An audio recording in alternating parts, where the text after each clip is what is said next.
दो देश 72 घंटे से नॉन स्टॉप युद्ध में उलझे हैं। उनकी सेनाएं बारूदी बैटल ग्राउंड में मार काट पर उतारू हैं। रॉकेट, मिसाइल, फाइटर, ड्रोन से हमले हो रहे हैं। हाईटेक वॉर में हर हथियार का इस्तेमाल हो रहा है।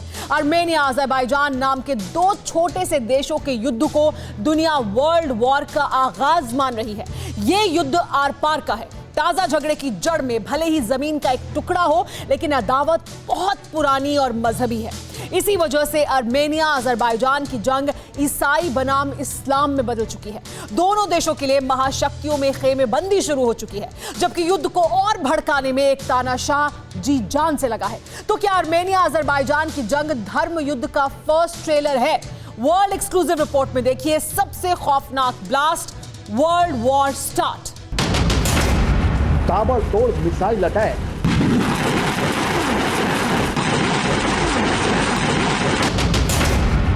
बेहिसाब बारूदी गोले बरसाते टैंक,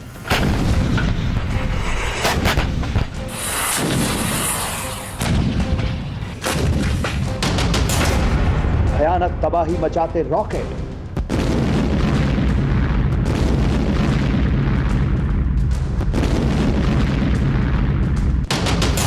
जंगी हेलीकॉप्टरों से हवाई हमला,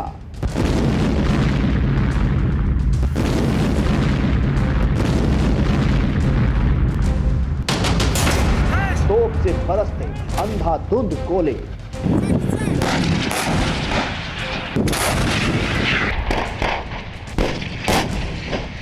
बारूद ही बारूद, आग ही आग है। विश्व युद्ध का बवंडर उठ चुका है, जिसकी जद में पूरी दुनिया के आने का खौफ है। बड़ा भीषण, बेहद खौफनाक युद्ध छिड़ गया है, जिसमें मिसाइलें फट रही हैं, जिसमें टैंक दहाड़ रहे हैं, जिसमें बारूद ही बारूद बरस रहा है और इंसानियत खाक में मिल रही है। बेगुनाहों की जान जा रही है।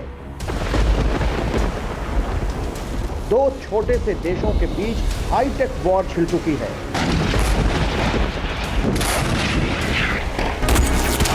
सबसे आधुनिक हथियार, सबसे विस्फोटक मिसाइलें, सबसे विस्फोटक जंगी ड्रोन का इस्तेमाल हो रहा है। धरती का जो हिस्सा युद्ध में धधक रहा है, वो भले ही हिंदुस्तान से 4000 किलोमीटर दूर हो, लेकिन इस युद्ध की तपिश से कोई बच नहीं पाएगा, क्योंकि इन बारूदी धमाके से इंसानियत के झुलसने का खतरा है। जमीन के एक टुकड़े के लिए मची ये मार काट महाविनाश का सिग्नल दे रही है। युद्ध किसके बीच है? युद्ध के पीछे कौन है? युद्ध को भड़काया किसने? हथियार किसके हैं? शिकार कौन हो रहा है? सब कुछ जानेंगे, लेकिन पहले देखिए युद्ध कितना खौफनाक है, कैसी तबाही मची है।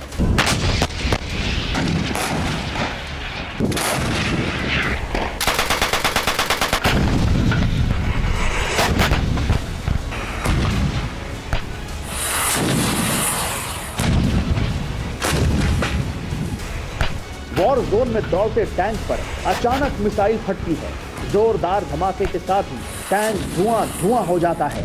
मिसाइल अटैक से टैंक में आग भड़क जाती है। कुछ ही सेकंड में टैंक खाक हो जाता है। ऐसी ही बॉम्बार्डिंग से पूरी टैंक बटालियन को बर्बाद कर दिया गया।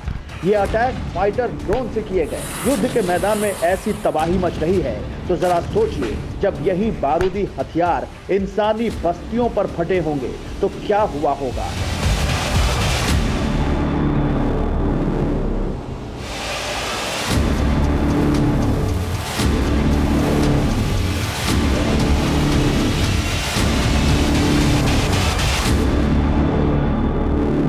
जिन बारूदी धमाके में फौलादी टैंकों के चीथड़े उड़ गए, उस जैसे धमाके में इंसानी बस्तियां बर्बाद हो रही हैं।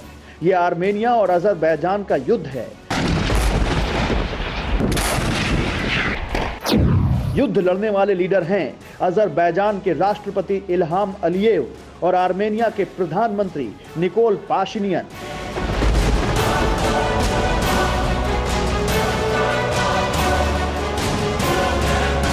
जिसमें अज़रबैजान के लीडर इतने आक्रामक हैं कि उसने आर्मेनिया के 15 गांवों को बम धमाकों से दहला दिया है।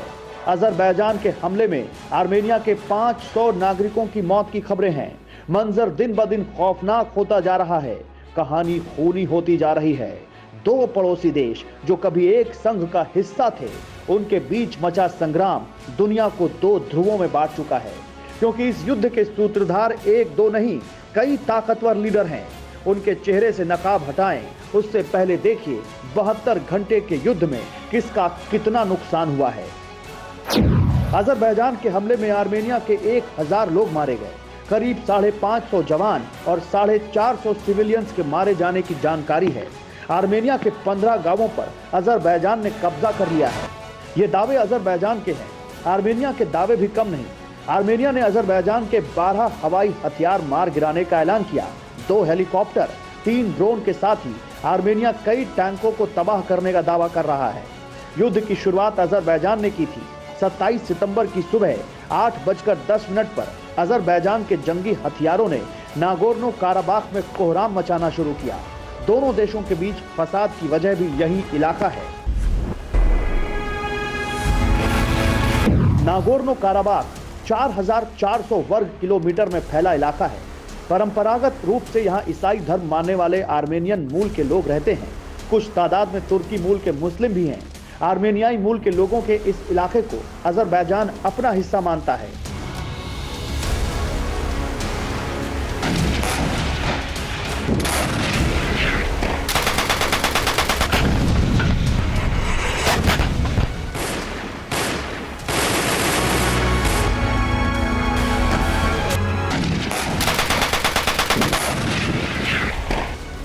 सोवियत संघ के बिखरने के बाद 2 देश बने आर्मेनिया और अजरबैजान इसी इलाके के लिए कई जंगें लड़ चुके हैं। 1992 में युद्ध शुरू हुआ था तो 2 साल तक चलता रहा। 30,000 से ज्यादा इंसान मारे गए थे।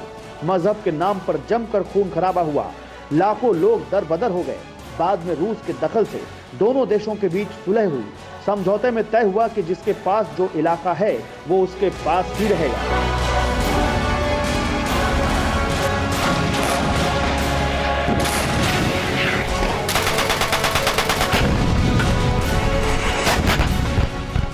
नागोर्नो काराबाख ने खुद को आजाद घोषित किया, लेकिन मान्यता मिली नहीं।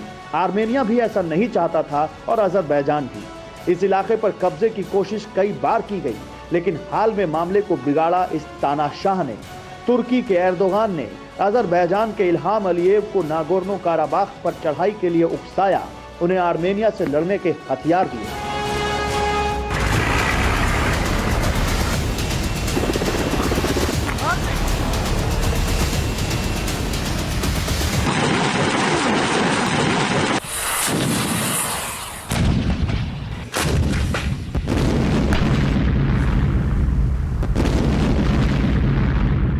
जितने ड्रोन, मिसाइलें और विध्वंसक हथियार अजरबैजान ने अब तक इस्तेमाल किए, वो सब तुर्की के दिए गए हैं। आर्मेनिया के युद्ध में कमजोर पड़ने के बाद से कई देशों ने उसके समर्थन में आवाज उठानी शुरू कर दी है। आर्मेनिया के साथ रूस और यूरोप के देश खुलकर आ खड़े हुए हैं। Most powerful Putin, super power Trump सब अपने अपने स्टैंड क्लियर कर चुके हैं। इसलिए नागोर्नो काराबाख के युद्ध के वर्ल्ड वॉर में तब्दील होने के कयास लगाए जा रहे हैं।